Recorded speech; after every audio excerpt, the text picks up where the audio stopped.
Is this thing on?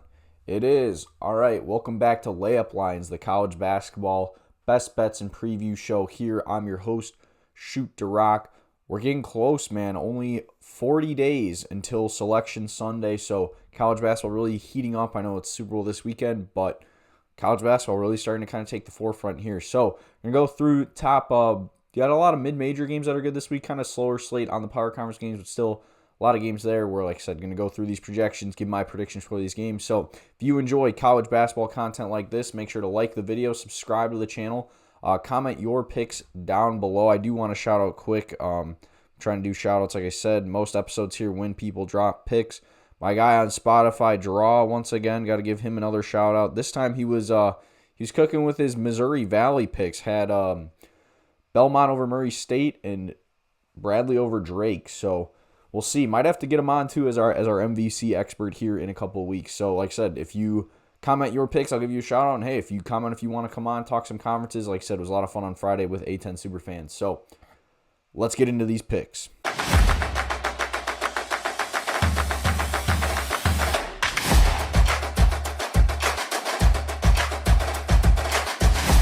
So first, like I said, we're going to start in the mid-major game here. The 23rd ranked Miami, Ohio Redhawks, 22-0 on the year, 10-0 here in the MAC.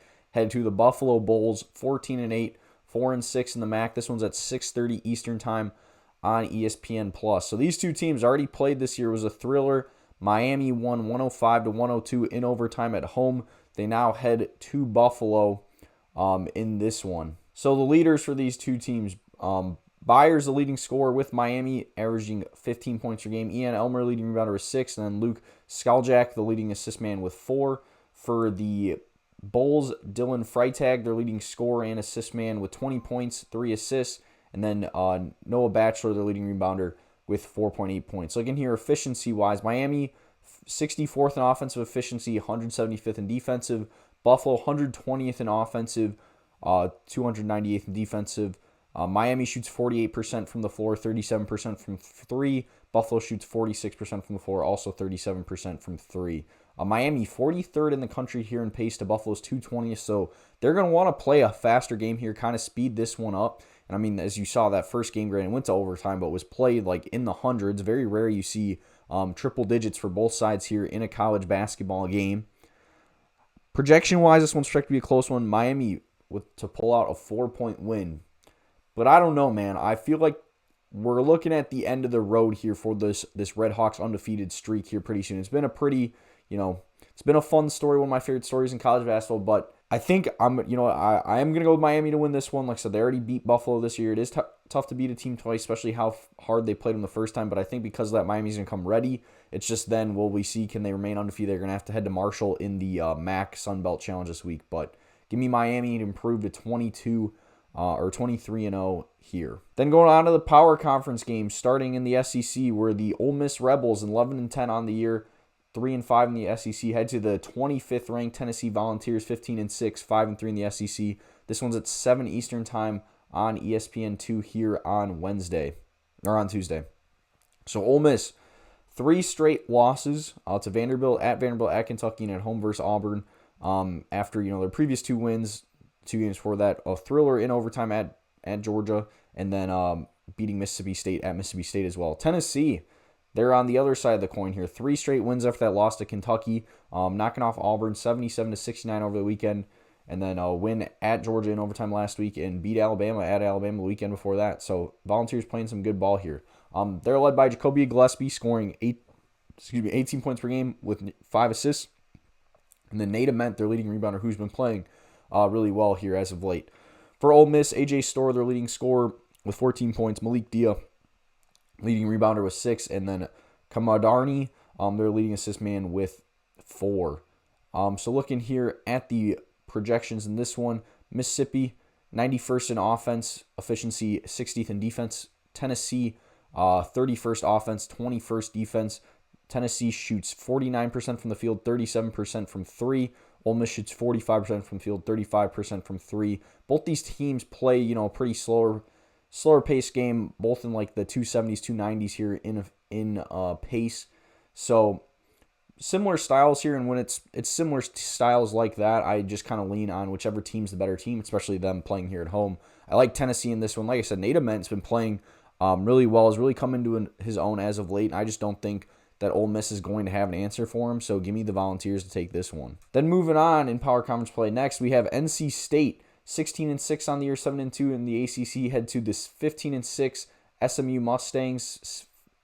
This one's at 9 Eastern time on ESPN here on Tuesday, or ESPN2 on Tuesday. So SMU coming off a loss at Louisville over the weekend. NC State, on the other hand, won 4 straight, playing some good ball here as of late. They're led by Darion Williams, scoring 14 points per game. Van Allen Lubin, their leading rebounder, with 7. And then Quadir Copeland, their leading assist man, with 6. On the SMU side, Boopy Miller, leading scorer and assist man, 19.6 assists. And then Igatolu, leading rebounder, with 8. Looking here at the efficiencies, NC State 25th in offensive efficiency, 39th in defense. SMU 28 offense, 81st in defense. NC State shooting 49% from the field, 40% from 3. SMU shooting 50% from the field, 15th best in the country, and then 38% from 3. Both these teams around the hundreds here in low 100 or like high 90s, low hundreds here in pace. So once again, pretty similar pace-wise. Looking at the projection, SMU projected to win this one as a 1-point game here at home. But I don't know, man. The way NC State's been playing, I'm really high on them as of late. I really feel like they are kind of starting to come into their own here. Granted, are they a top team in the ACC? Probably not, but against a team of a similar tier here in SMU, I just like Darion Williams and Van Allen Lubin to have some big games in this one and lead the Wolfpack to the win. Then moving back to the mid-major ranks in the West Coast Conference, we have the 16-6 Nevada Wolfpack head to the 13-9 Boise State Broncos. This one's at 9 Eastern time on the Mountain West Network here on Tuesday, and it's one. These are two teams, like Nevada is still fighting here for the top of the MWC. 8-3 in conference play. Boise State, on the other hand, 5-6, 4 games back out of first. Like, not really looking like a tournament team at this time. Not playing great ball. They're coming off a loss at Grand Canyon over the weekend. However, Nevada, they've won 2 straight, beating that same Grand Canyon team coming from behind last week, and then winning against their rivals at home, UNLV, during the week. So for Nevada, their leader, Camper Jr., the leading scorer with 16. Elijah Price, leading runner with 9, and Cormer, the leading assist man, with 4. On the Boise State side, Fielder, the leading scorer, with 13, and leading rebounder with 5, and then Andrews, leading assist man, with 3. Looking at the efficiencies, Nevada, 61st in offense, 71st in defense. Boise State, 60th offense, 66th in defense. Nevada shoots 45% from the field, 41% from 3, which is 4th best in the country. Boise State, 45% from the field, 37% from 3. Both these teams, same thing, 280s here in pace, so pretty slow playing teams. So we're seeing here Boise State is actually a 5.5 point favorite in this one. They're projected to win here by 3. And I don't know, this is one, like, Boise State needs to have this one. It's here at home. I don't know, that's just like the thing, though. I feel like when I've watched Boise State, I haven't been super high on them. Granted, they have won 4 straight before that, loss to Grand Canyon. They're projected to win here. So you know what, I'm gonna go with them, despite, I think Nevada might be the better team, but sometimes going on the road, especially midweek here, can be a tough task. So give me the Broncos to get the win. When we head back to the Power Conference ranks here late night with the Indiana Hoosiers, 15-7 on the year, head to the 16-6 USC Trojans. This one's at 10 Eastern time on Peacock on Tuesday. So Indiana wrapping up their West Coast swing here, won a thriller in double overtime at UCLA during the week. One that they kind of let the Bruins back in that game, but end up getting the W. And then USC also coming off a win here when they got back at home against Rutgers this week. And that was a close one, 78-75 victory there. For Indiana, the leader, Lamar Wilkerson, with 19 points per game. Tucker DeVries leading rebounder with 5. And then Connor Enright leading assist man with 4. For USC, Chad Baker-Massara, their leading scorer, with 18. Leading rebounder with 3, or leading assist man with 3. And then Jacob Kofi leading rebounder with 7. Indiana, 20th in offensive efficiency, 45th in defensive. USC, 76th in offensive efficiency, 52nd in defense. Indiana shoots 47% from the field, 37% from 3, while USC shoots 48% from the field and 34% from 3. USC, definitely the way quicker team here. They're 75th in pace to Indiana's 223rd. So that's going to be the key for the Trojans in this one. Can they kind of speed the Hoosiers up, make them play at a fast pace? As you've seen there, Chad Baker-Massara scoring 18 points per game like he when he can kind of get downhill, get hitting his shots, he's a force to be reckoned with. But I think that Indiana has the bucket getters to kind of hang here with the Trojans. You're seeing here Lamar Wilkerson averaging even more points per game, averaging 19. And then Nick Dorn has been playing really well as of late as well for the Hoosiers. So for that reason, plus they've already been out on the West Coast, give me Indiana to get the win in this one. Then we move on to Wednesday. We start here in the Big East, where the Seton Hall Pirates, 16-6 on the year, 6-5 in the Big East, head to the Villanova Wildcats, who are also 16-5 and 7-3 in the Big East. So battle here of those top teams, or not top teams, but kind of second tier here in the Big East. So for Seton Hall, their leader, A.J. Stanton-McCray, averaging 11 points per game. Payne, the leading rebounder, with 7. And then Clark, the leading assist man, with 4. For Villanova, Bryce Lindsey, leading scorer with 14. Duke Brennan, leading rebounder, 10. And then Lewis, leading assist man, with 5. So Villanova coming off a nice win against Providence after losing in overtime to UConn in their previous one. They're 2-2 in their last 4, losing, I said, to those top teams, UConn and St. John's. Seton Hall, on the other hand, 1-2 straight after, just a horrific slide for them. Getting a nice win at home against Marquette over the weekend and then beating Xavier at home during the week as well. So looking here, Seton Hall, 126th in offensive efficiency, 17th, though, in defensive. Villanova, 41st in offensive efficiency and 36th in defensive. Villanova, 351st in pace. They like to play very slow. And then Seton Hall's 273rd. So this is going to be, a very half-court methodical game, as you're seeing here. Projected score in the 60s. And like I said, when the teams play similar style, I like Villanova. I think they have, just kind of more talented guys there in Bryce Lindsey, in Duke Brennan, that I think can have good games in this one. Like I said, I think it's going to be a pretty low-scoring one, but I like the Wildcats to get the W here against the Pirates. Then moving on to the Big 12 here on Wednesday, we have the 17-4 UCF Knights, who are now 6-3 in Big 12 play, head to the 19-2 8th-ranked Houston Cougars, who are 7-1 here in Big 12 play. This one's at 7 Eastern time on Fox Sports 1 on Wednesday. So, UCF coming off, I think it's the most impressive win this weekend, beating Texas Tech at home 88-80. And then Houston also in the win column, beating Cincinnati 76-54 at home. So 2 straight wins for the Cougars, 3 straight wins here for the Golden Knights. So for UCF, they're led by Riley Kugel, scoring 14 points per game. Sidwell, their leading rebounder, with 8. And then Demas Folks, leading assist man, with 7. He's been playing really well, had a nice game in that Texas Tech game there.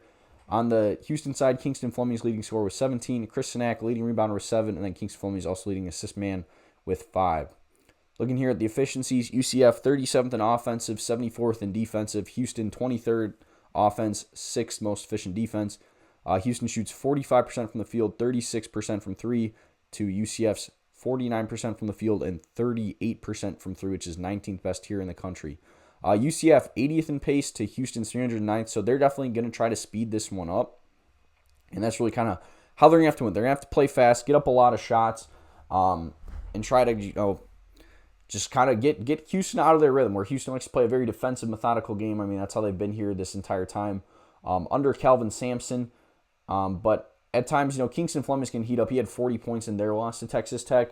And just like Milos Uzan's been playing better as well lately. Plus, I just don't know if that UCF has the bigs to kind of stop Chris Sinak inside. So for that reason, like I said, I love this UCF team, but I am going to go with Houston to get the win here. Then we're going over to the SEC, where the first place Texas A&M Aggies, 17-4 on the year, 7-1 in SEC play, head to the 14-7 Alabama Crimson Tide, who are 4-4 in the SEC. This one's at 7 Eastern time here on the SEC Network on Wednesday.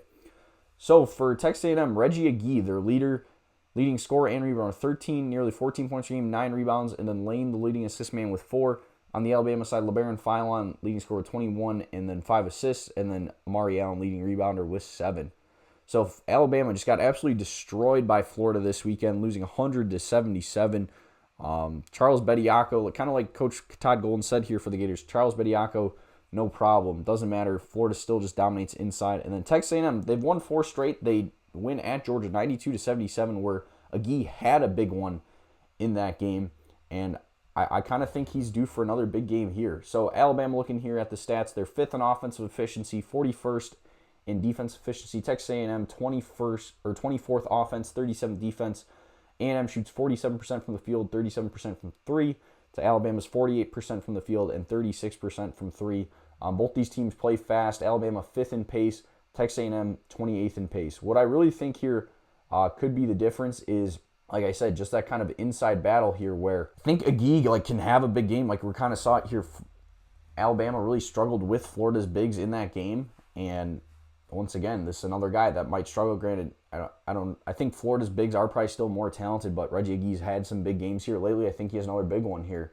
Despite being projected to lose by 6, I'm actually going to go with A&M to get the win here on the road. Then moving on back to the Big 12, we got the BYU Cougars, number 16 team in the country, 17-4 on the year, 5-3 in the Big 12. Head to the Oklahoma State Cowboys, who are 15-6, 3-5 in Big 12 play. This one's at 9 Eastern time on Fox Sports 1. So BYU, they're led by AJ DeBansa, scoring 23 points per game. Kiba Keita with nearly 8 rebounds, and then Rob Wright with 5 assists.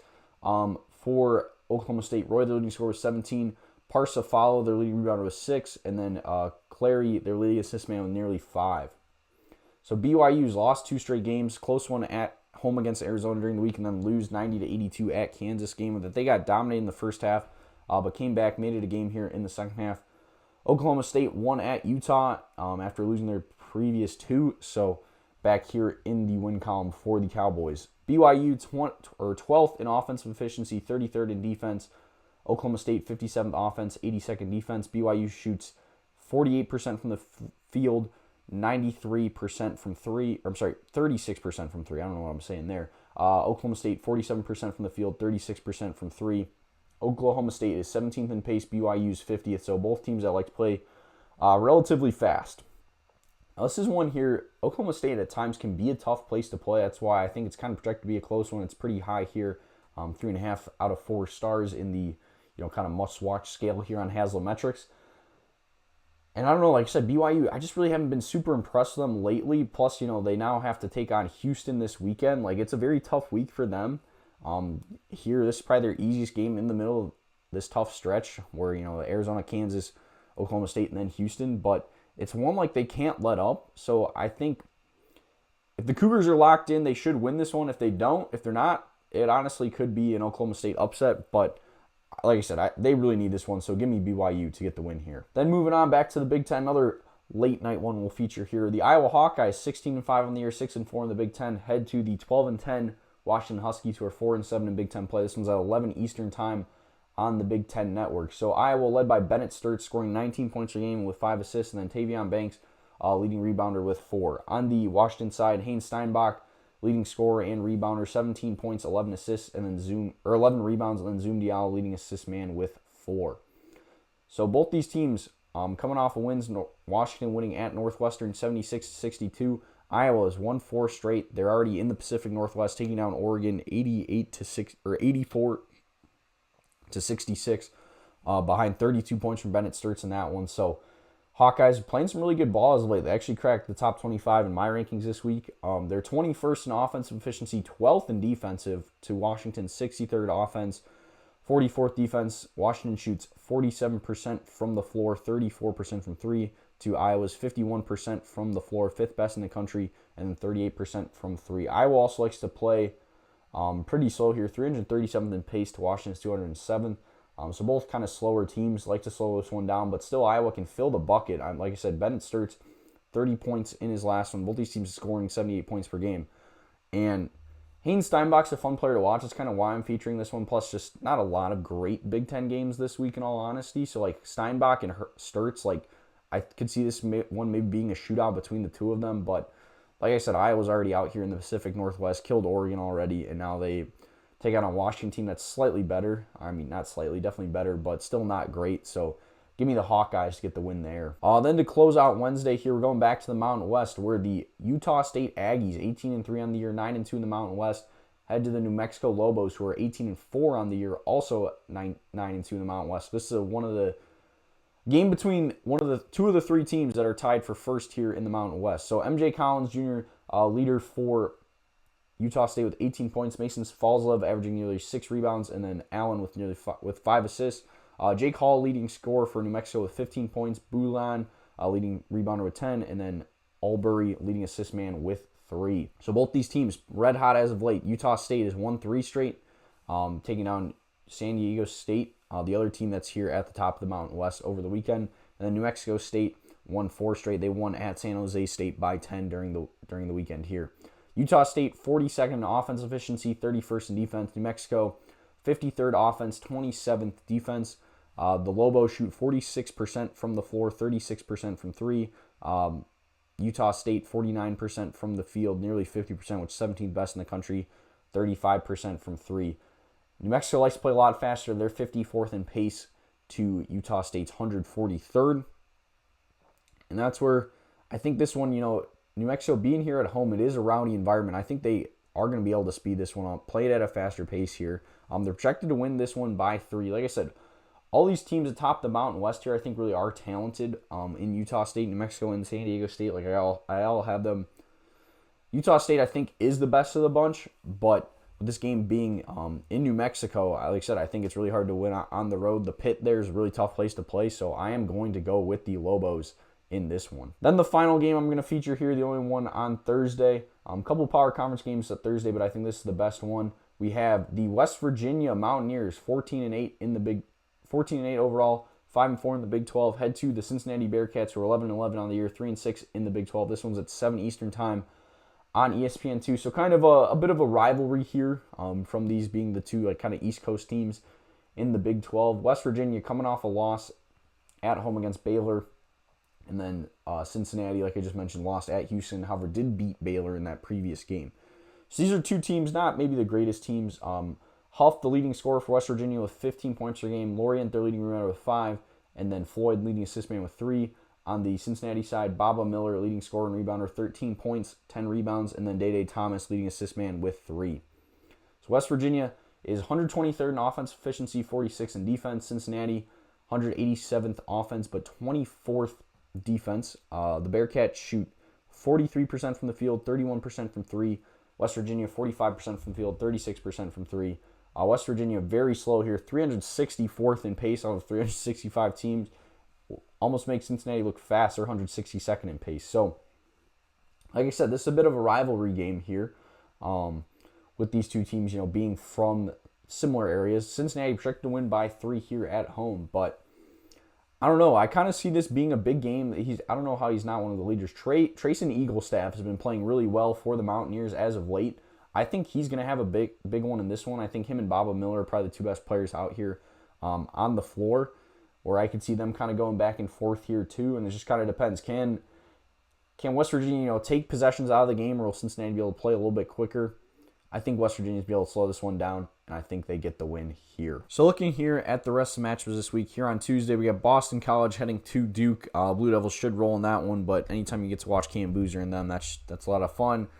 Xavier heads to UConn. Same thing kind of here with UConn. Should win that one pretty easily, but they're a fun team to watch. St. Louis heads to Davidson at 9 Eastern time on CBS Sports Network. I think that one should be a good one. SLU should get the win there, but they've played some good ones as of late. Looking around, UNLV at Fresno State late night.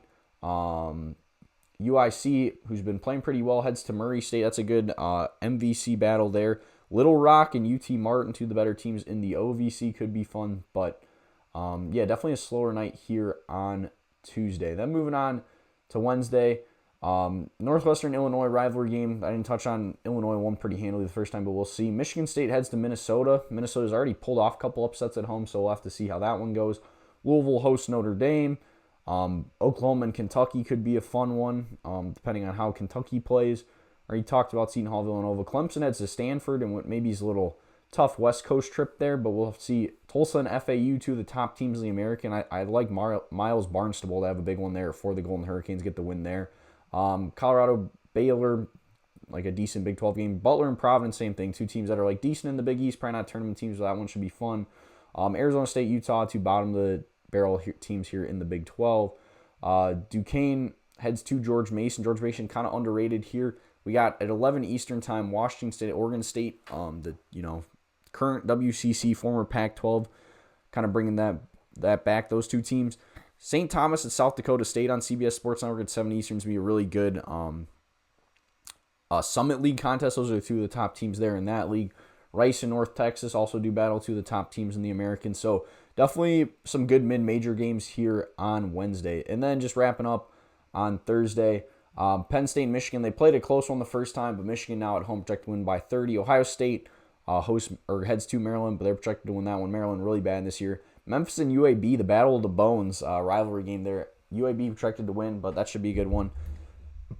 UC Santa Barbara and UC's Davis in the Big West. There's always a lot of fun Big West games here on Thursday. It's really pretty mid-major heavy on Thursday, but I think it's fun. Iona and Siena should be a good one here. That one's at 7 Eastern time on ESPNU. And then there was one other CBS Sports Network game. Oh, yeah, William & Mary, right now probably the favorite in the CAA, but they're heading to UC Wilmington. Those are two of the top teams in that league as well, so that's another fun mid-major game here on Thursday. But that's going to wrap it up. Thank you guys so much for watching. Like I said at the beginning of the video, make sure to comment your picks down below for some of these games. I'm going to try to shout some of you guys out, show some love to the people who are watching these videos.